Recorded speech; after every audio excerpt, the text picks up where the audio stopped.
Chapter 1. Transmigrated into a death sentence. Felix Anderson died with his phone still clutched in his hand. Or at least that was how it felt.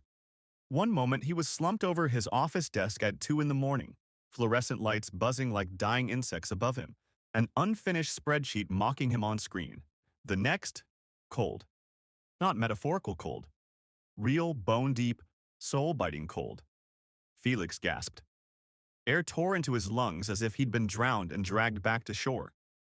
His eyes flew open only to be greeted by a cracked wooden ceiling veiled in cobwebs and frost. His breath came out white. "What the hell?" he croaked. His voice sounded wrong, lower, rougher, unfamiliar. Felix tried to sit up and immediately hissed in pain. Something was wrong with his body. His limbs felt heavier, stronger. But his abdomen... He froze. There was a weight there. A strange, aching fullness beneath his ribs, warm despite the freezing air. Felix's hand trembled as it slid down, pressing carefully. A sharp kick answered him. Felix screamed.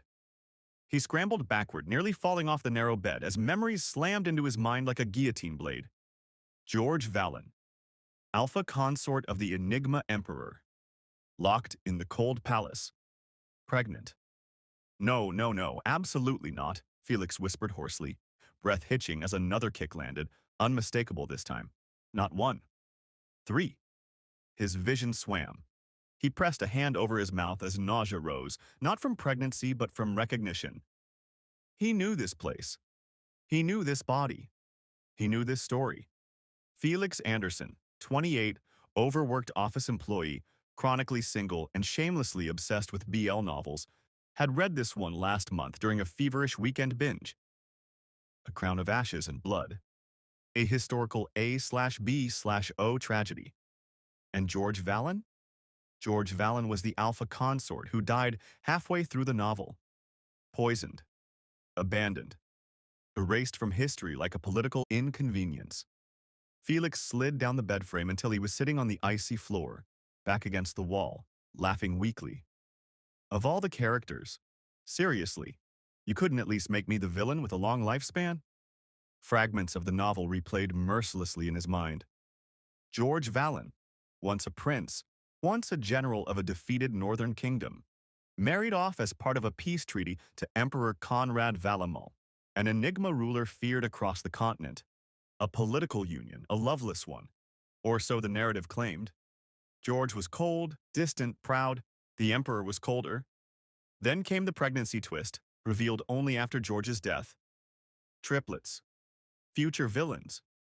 Children who would grow up resenting the Empire, overthrowing the hero, and dying tragically themselves. Felix swallowed hard. "So I'm already past the worst part," he muttered, pressing his palm to his stomach again, more gently this time. "You're already here." Another kick. Almost indignant. Felix let out a shaky breath. In his previous life, he'd never even considered children. Not because he hated the idea, but because his doctor had once looked at him with pity-soft eyes and said, "I'm sorry, Mr. Anderson. It's extremely unlikely." Infertility, a quiet sentence, one he'd carried alone. He'd never dated seriously after that, never planned a future that included anyone else. And now? Now fate had dropped 3 lives into his body and dared him to choose. Felix laughed again, this time wetly. "Guess I'm not aborting you, huh?" he whispered. "Even if the world says your disaster's waiting to happen." He pushed himself to his feet, legs unsteady but strong. This body, George Vallon's body, was built like a warrior's. Broad shoulders, calloused hands, scars Felix didn't remember earning.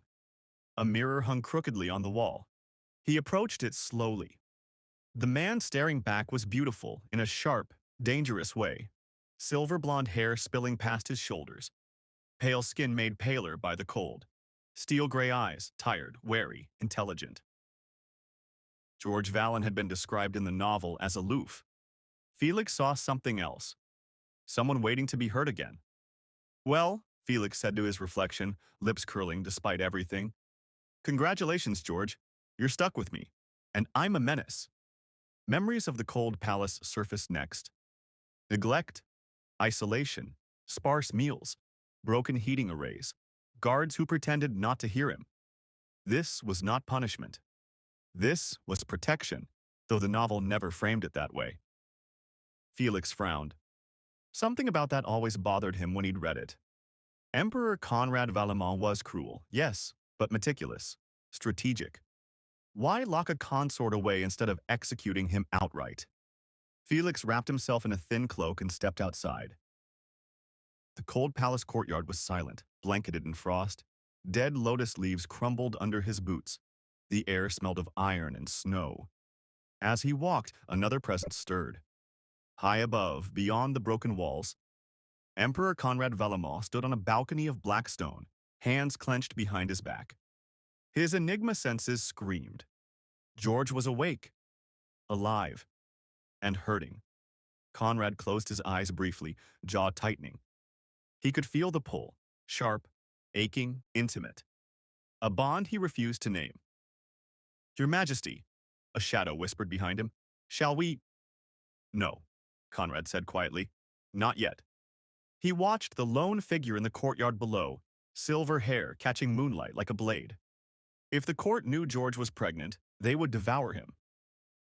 If George knew how much Conrad cared, he would be destroyed by it. So Conrad did the only thing he knew how to do. He loved him from a distance. Down below, Felix shivered and sneezed. "Great," he muttered. "Cold palace, evil destiny, obsessive emperor watching from the shadows." He paused. "Wait, obsessive emperor?"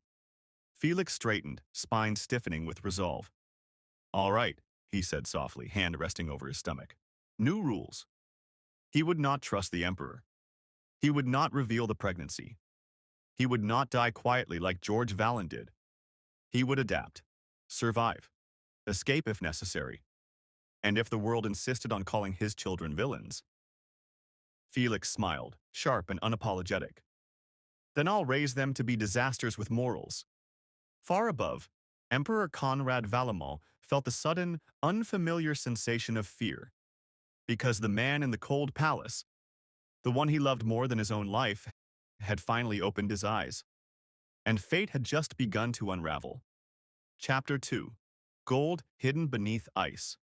Months passed in the cold palace, not marked by festivals or court bells, but by quieter victories.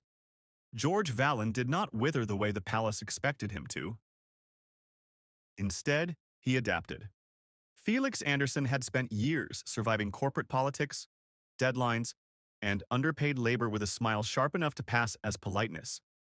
Compared to that, an abandoned palace wing and hostile silence were merely a different kind of workplace. And George Valen's body?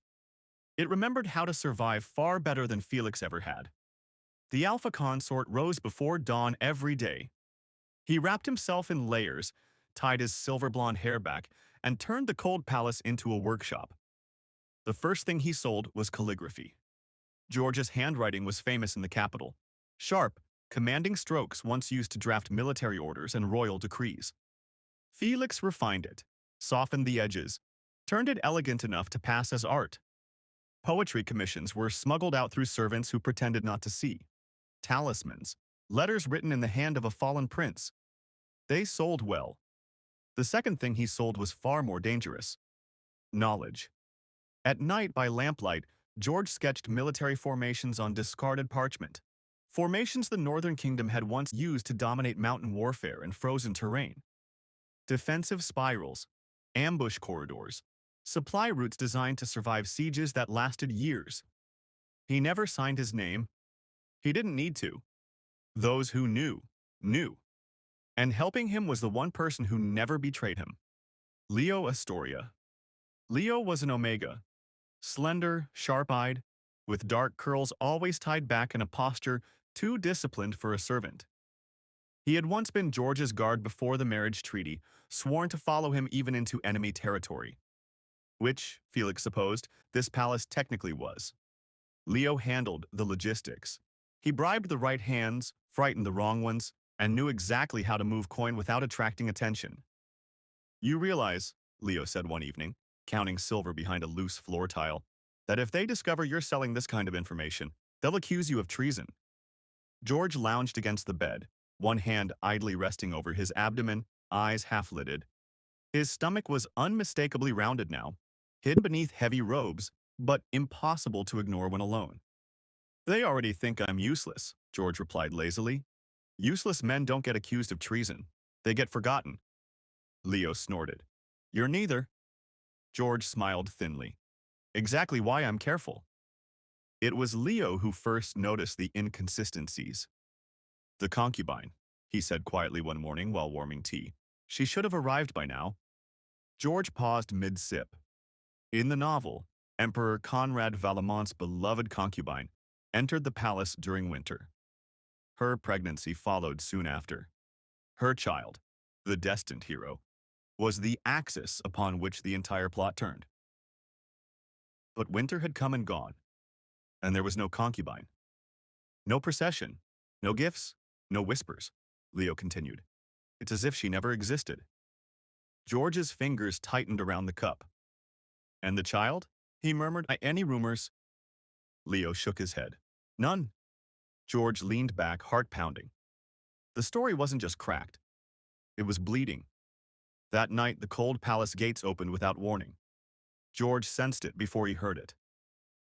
The air shifted, dense, commanding, unmistakably Enigma. He didn't turn around when footsteps echoed across the frost-laced stone. Your Majesty, Leo said calmly, bowing.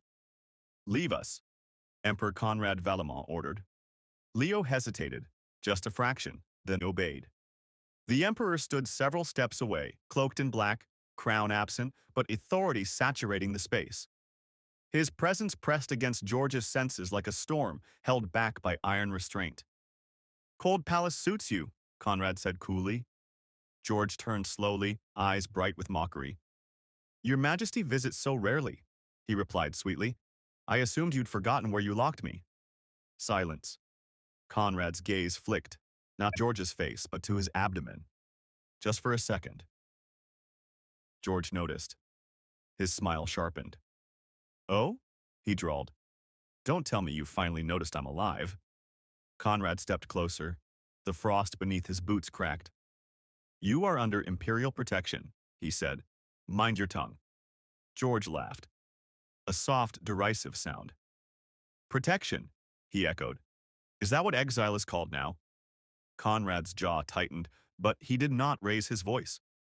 I have never harmed you, he said quietly. George tilted his head. You locked me away. You stripped me of power. You left me to freeze. And you live, Conrad replied. You eat. You breathe. No one touches you. George's laughter faded. And you think that's mercy? Their gazes locked. For the first time since Felix transmigrated, the Emperor's composure cracked. I kept you distant, Conrad said slowly, because if I didn't, you would already be dead. George scoffed. Ah, so the poison comes later? Conrad froze. Then he exhaled, long and controlled. There was never poison, he said. George's blood ran cold. You're lying. Conrad stepped closer until they were separated by only a breath. I know, the Emperor said softly, dangerously, that you are pregnant. George's world tilted. Triplets, Conrad continued. Your body chemistry changed weeks before you realized it yourself. Your appetite, your scent, your pulse. George staggered back a step. You knew, he whispered. I know everything about you, Conrad said, even when you refused to speak. Anger flared, hot, panicked, furious. Then why, George demanded. Why let me believe I'd die? Why let me rot here while carrying your children? Conrad's eyes burned. Because you are my weakness, he said, and my enemies would use you to destroy me. George stared at him. And then he laughed, loudly, unrestrained. Oh, this is rich, George said, wiping at his eyes. You lock away the only person you love, let him believe he's disposable, and call it protection? Conrad reached out, then stopped himself. I would burn the world for you, he said hoarsely, but I will not let the world burn you. George's smile faded into something colder. Too late, he said. I already learned how to survive without you. For the first time in his life, Emperor Conrad Valimont felt something slip beyond his grasp. And it terrified him. Because the alpha consort he had tried to shield had turned his isolation into armor, and gold bloomed quietly beneath the ice. Chapter 3. Divorce from the Throne. The imperial court had survived assassinations, coups, rebellions, and 3 dynasties of mad rulers. What it was not prepared for was a divorce. The morning George Valen submitted his petition, the hall of radiant judgment fell into a silence so thick it felt sacrilegious. Kneeling officials forgot to breathe. Ministers stared as if the parchment had grown fangs. Even the court scribes froze mid-stroke, ink dripping onto pristine records. At the center of it all stood George. Straight-backed, calm, one hand resting lightly over the subtle curve of his abdomen, hidden beneath layers of formal robes embroidered with symbols he no longer wanted. Alpha Consort George Valen, the Grand Chancellor said faintly. Do you understand what you are requesting? George smiled politely. Oh, completely, he replied. I'm resigning from my marriage. A collective gasp. Someone actually dropped a jade tablet. At the far end of the hall upon the Black Dragon throne, Emperor Conrad Valamon did not move, did not speak, did not breathe. His gaze was locked on George as if the man had just driven a blade through his chest and twisted. State your reason, the Emperor said at last. His voice was steady, too steady. George lifted his chin. I never wanted power, he said clearly. I never wanted influence, titles, or a throne soaked in blood. Murmurs rippled through the court. I want my children safe, George continued. That is all. Conrad's fingers curled against the armrest.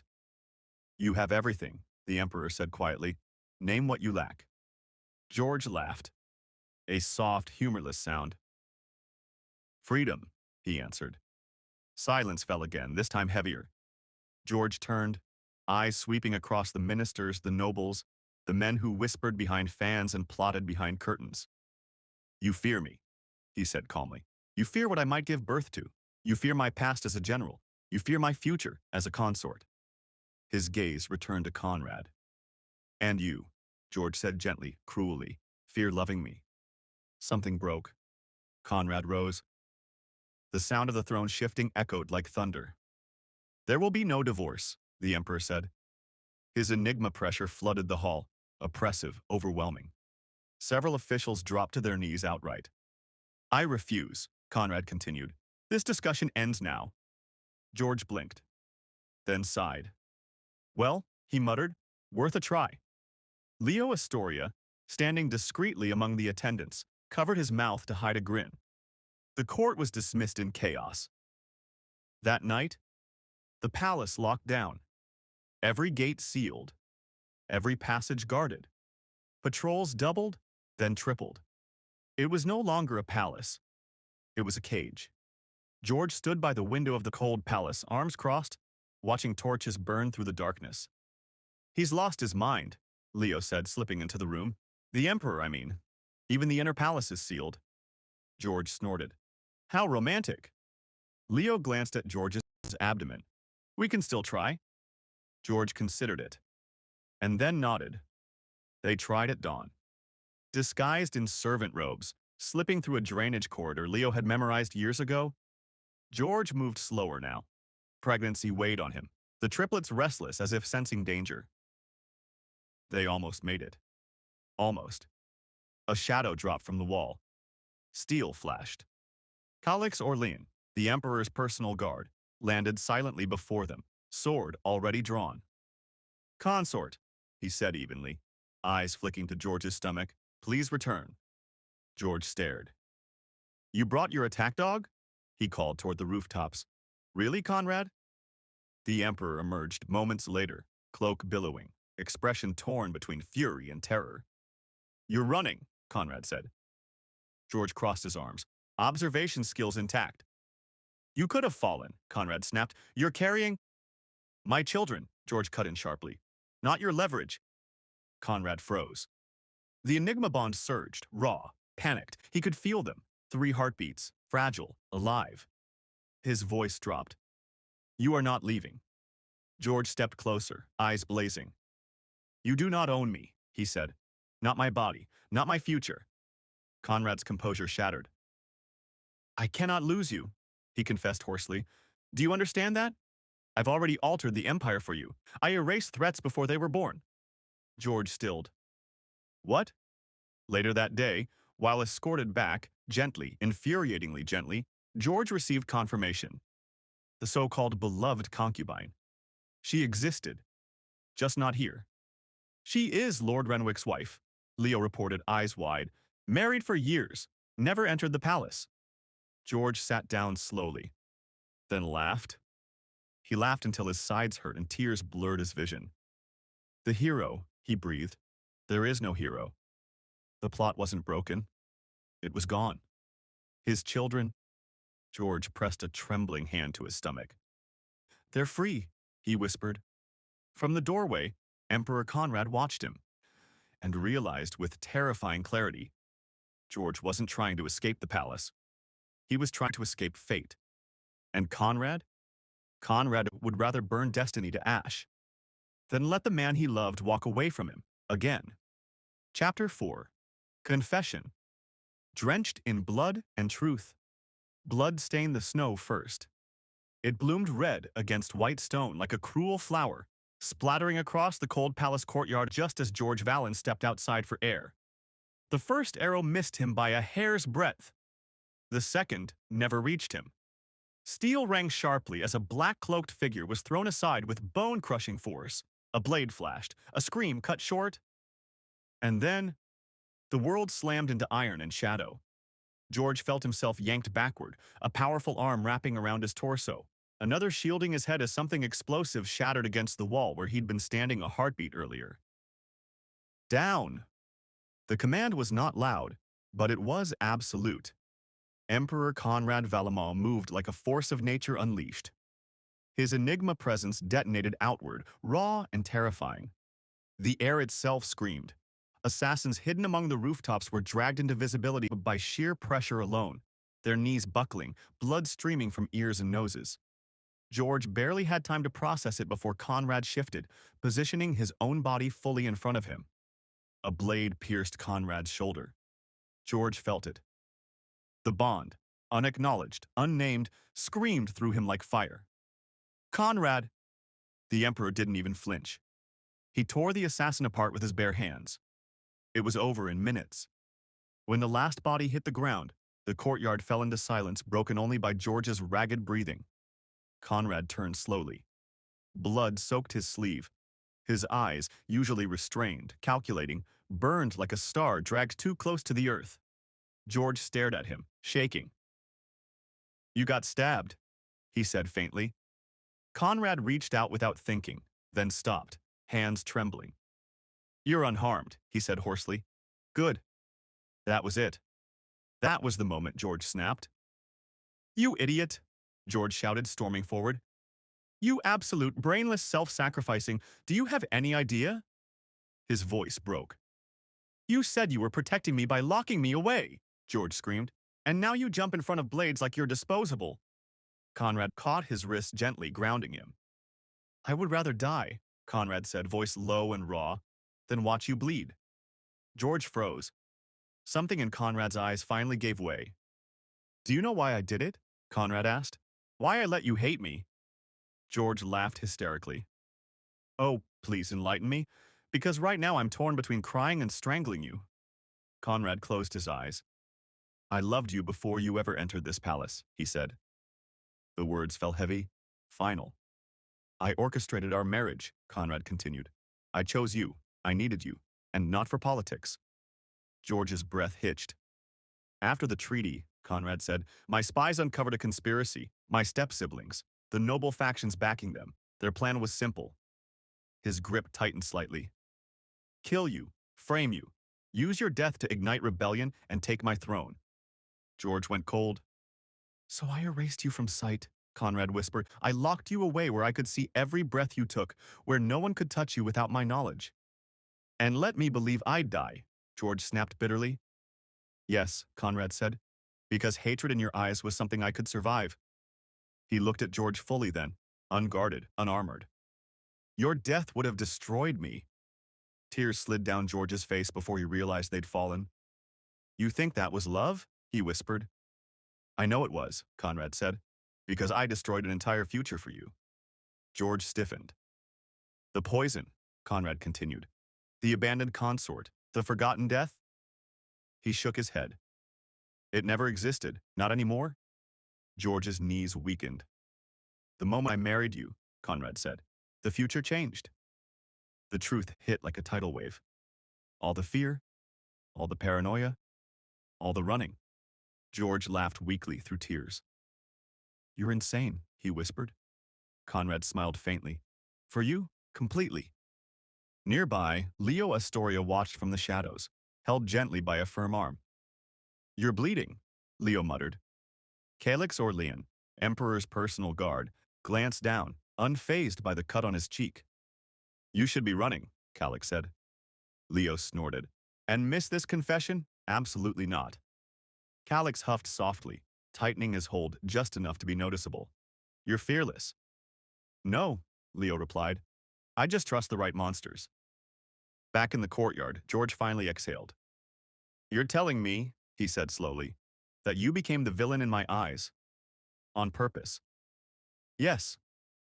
That you isolated me to protect me. Yes. That you've been dismantling threats one by one while I was busy planning my escape. Conrad nodded once. George wiped his face, then looked at him dead in the eye. You could have at least written a note. Conrad blinked. Then, shockingly, laughed. A quiet, broken sound that hadn't existed in years. I'm bad at soft things, he admitted. George stepped forward and pressed his forehead against Conrad's chest, fists clutching blood-stained fabric. I hate you, George muttered. I know. I love you, George added viciously. Which makes this worse. Conrad wrapped his arms around him at last, carefully, reverently, one hand settling over George's abdomen. 3 small heartbeats answered. His Enigma power surged, no longer restrained. I swear, Conrad said, voice shaking, no one will ever touch you again. George closed his eyes. For the first time since transmigrating, he felt safe. Not because the world was kind, but because the most dangerous man in it had chosen him and would never let him go. Chapter 5. A crown chosen, not forced. Spring arrived without asking permission. It crept into the imperial palace in quiet ways, thawing frost from marble corridors, coaxing plum blossoms into bloom, softening a court that had lived too long in fear and restraint. And at the heart of it all stood George Vallon. No longer locked away, no longer hidden, and most importantly, no longer alone. George did not choose escape, nor did he kneel in submission. He chose partnership. The cold palace was the first thing to fall. By imperial decree, its gates were thrown open, its name struck from history. The records were burned publicly, the tradition declared barbaric and obsolete. When the ministers protested, Emperor Conrad Valamon silenced them with a single sentence. Anything that cages my consort has no place in my empire. George watched from beside the throne, one hand resting over his heavily rounded abdomen, the other gripping Conrad's sleeve, when the triplets decided to remind everyone of their existence at once. They're kicking again, George muttered. Conrad leaned closer immediately, voice low and fierce. Who upset them? George snorted. Probably you. They're learning early. The court pretended not to hear. The fall of enemies. The months that followed were ruthless, but clean. Conrad dismantled his enemies with terrifying efficiency. Step-siblings vanished into exile or execution. Noble houses that once whispered about dangerous heirs were stripped of power overnight. George did not ask how. He knew. And he let Conrad do it because this time, he understood. During the long pregnancy nights, Conrad was always there, reading reports with one hand, resting the other protectively over George's stomach. You're hovering, George complained one evening, sprawled across silk cushions like a spoiled cat. You're carrying my future, Conrad replied calmly. Hovering is appropriate. George rolled his eyes. You're obsessed. Yes? At least you're self-aware. Sometimes George caught Conrad staring, expression soft, reverent, almost frightened, as if afraid that if he blinked, this life would disappear. You're not allowed to die, Conrad told him once, quietly. George smirked. Bossy. Love in the shadows. Leo Astoria thrived once the palace gates opened. He ran the inner court logistics with a sharp tongue and sharper instincts, often clashing with Calix Orlean, who now spent far too much time near him. You're hovering, Leo said one afternoon, arms crossed. Calix replied flatly, You're standing in a dangerous spot. This is a garden. Assassins like gardens. Leo stared. You're ridiculous. Calix did not deny it. Their banter became palace legend, an Omega who refused to be coddled, and an Alpha who would burn the world quietly if it meant keeping him safe. George approved immensely. See, he told Conrad smugly, I'm not the only one who attracts lunatics. Conrad kissed his temple. You attract devotion. The birth of the triplets. The labor began at dawn. It lasted through screams, shattered furniture, and Conrad very nearly ripping the doors off their hinges when George yelled his name like a curse. If you did this on purpose, George panted. I would do it again, Conrad said desperately, refusing to let go of his hand. Hours later, the first cry rang out, then another, then a third.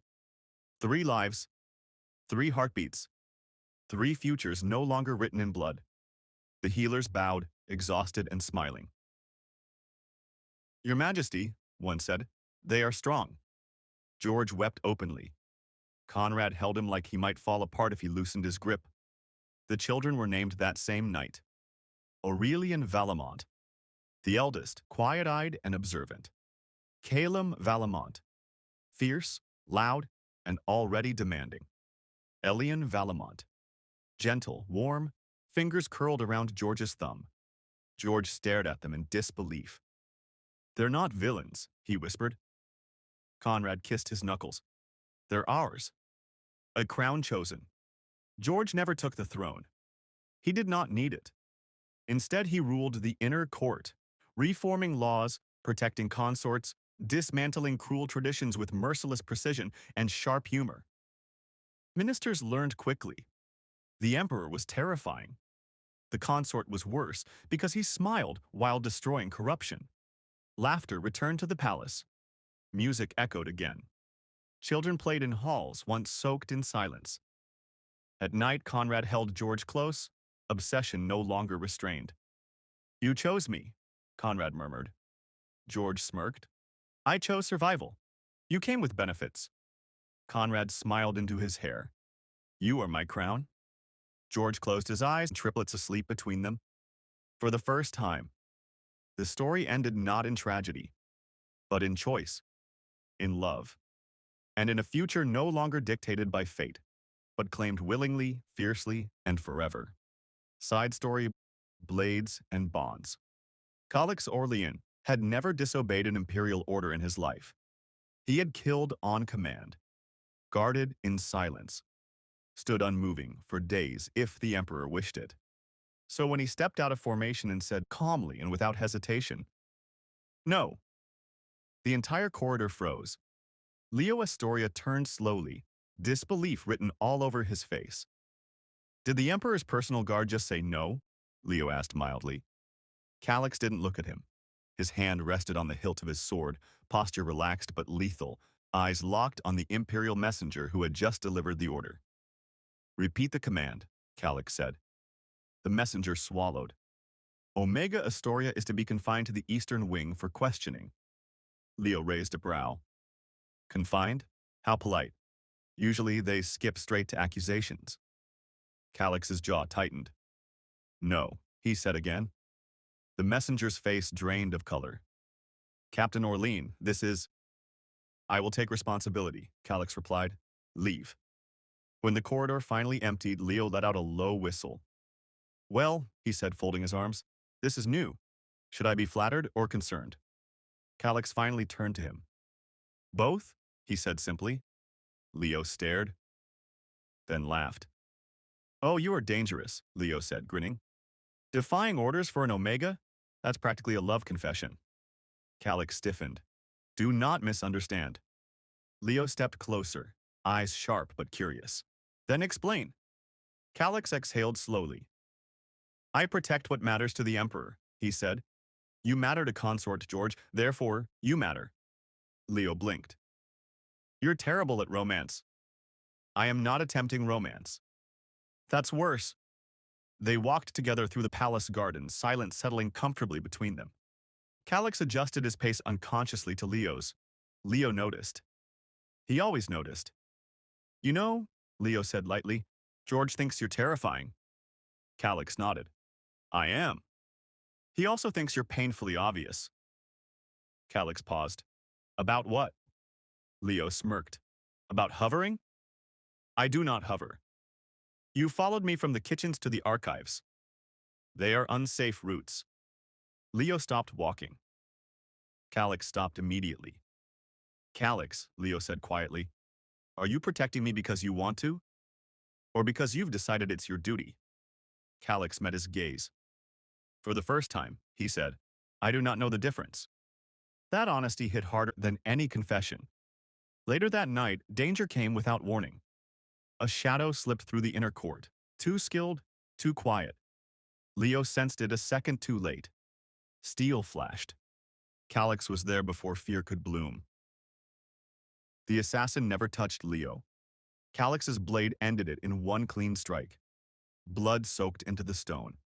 Leo stared, heart racing, not from terror, but from the sheer force of Calix standing between him and death, eyes burning, breath uneven. You broke formation, Leo said softly. Yes. You killed without orders. Yes. You chose me. Calix sheathed his sword and turned fully toward him. I will always choose you, he said. The bond snapped into place quietly. No ceremony, no witnesses. Just warmth, trust, steel-wrapped devotion. Leo felt it settle deep, steady, and unyielding. Well, Leo said after a moment, smiling slowly, this complicates things. Calix's lips curved, barely. I will adapt. They stood together beneath lantern light, palace peaceful around them. In the distance, 3 infants cried, and were soothed immediately. Leo glanced toward the sound, then back at Calix. Promise me something, Leo said. Calix didn't hesitate. Anything. Protect George, Leo said. Protect the children, even if it costs you. Calix's gaze hardened with solemn intent. I already have, he said, and I always will. Leo leaned in, resting his forehead briefly against Calix's shoulder. Good, he murmured. Then I suppose I'll keep you. Calix's arm came around him, secure, unwavering. The future remained unwritten. But some bonds? They were forged to last.